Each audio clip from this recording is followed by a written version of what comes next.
Hello, my name is Christine and I run a vintage shop called Prima Treasures on Etsy. You know, I wasn't sure what I was going to do today for my video, and it just happens that today is Mother's Day. Happy Mother's Day. And I had talked my own family into doing a gardening Mother's Day. And that's where I ended up getting my inspiration, because as I was planning for what my family would do, I was thinking about plant pots. And so I put together some plant pots here to kind of show you that these are vintage plant pots. And you can see that they're very colorful and a lot of fun, and you can get a variety of looks. And the reason I wanted to talk about plant pots is because there's a lot of these floating around.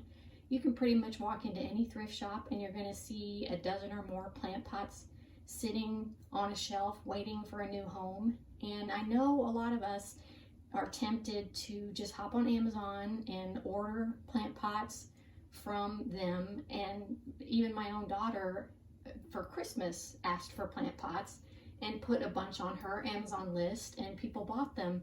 But it occurred to me that, you know, in the name of saving resources and not just buying more things new, that if you're buying for yourself, you know, taking a minute and hitting a thrift store and just seeing what they happen to have can be a really good option for you to pick up plant pots that you need without wasting more resources to make new plant pots.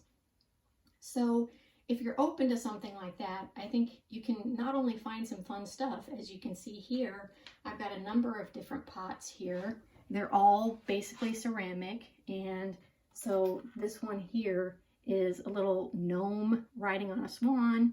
Then you have this cute little girl in her flower hat with an umbrella, which you can't see, but that's okay. Then we have this really fun smiley face next to that. And then if you want something a little more elegant, you've got a swan on the far left.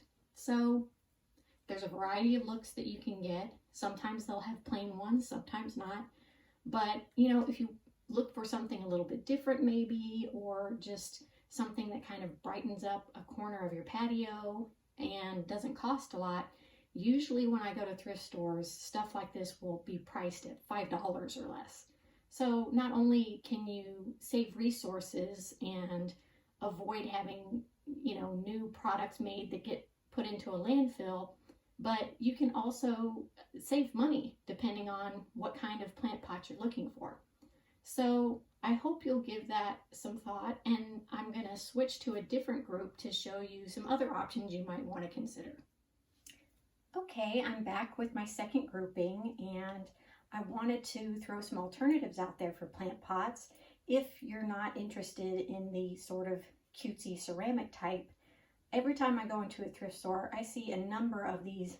They usually have a section that's for brass, copper, various metalwares, and you very often see a mix of just different bowls and vessels and things of that type, and they seem to have at any given time a good number of them. So I wanted to throw out there for those of you who like to be a little different that you could check out the metalware section, and you could easily take something like a teapot, drill a couple of holes into it, turn it into a plant holder. Then we have what I assume was meant to be a candy dish here. It's got a lid, but you don't need to use the lid. If you take the lid off, it'd make a nice plant pot. And then, just to be even more odd, this old coffee can. They always have a bunch of different canisters and tins that people use once and then donate. So depending on how unusual you're willing to be, these old tin canisters are also viable as a plant pot. And then I have here this little brass cauldron, I'm going to call it, with a handle. But again, you could stick a plant in it. You know, it would very easily work as a plant holder. So this is another alternative. If the ceramic thing, you know, if the ceramic plant pots are not your thing, consider something like this. In all likelihood, you would have to drill, you know, a couple of holes in the bottom to let water drain out, but you know, that's not that challenging. And as I said in the previous video, you know, you would probably pay $5 or less for any one of these if you saw them in a thrift store. So I hope that gives you some new information to work with, and you know, as I said, if you're going to be looking for plant pots, consider checking your thrift store first to see if they have something there already that you can use and save a little money and, you know, also conserve resources. So I really appreciate you watching, and I hope this gives you some ideas. Thank you.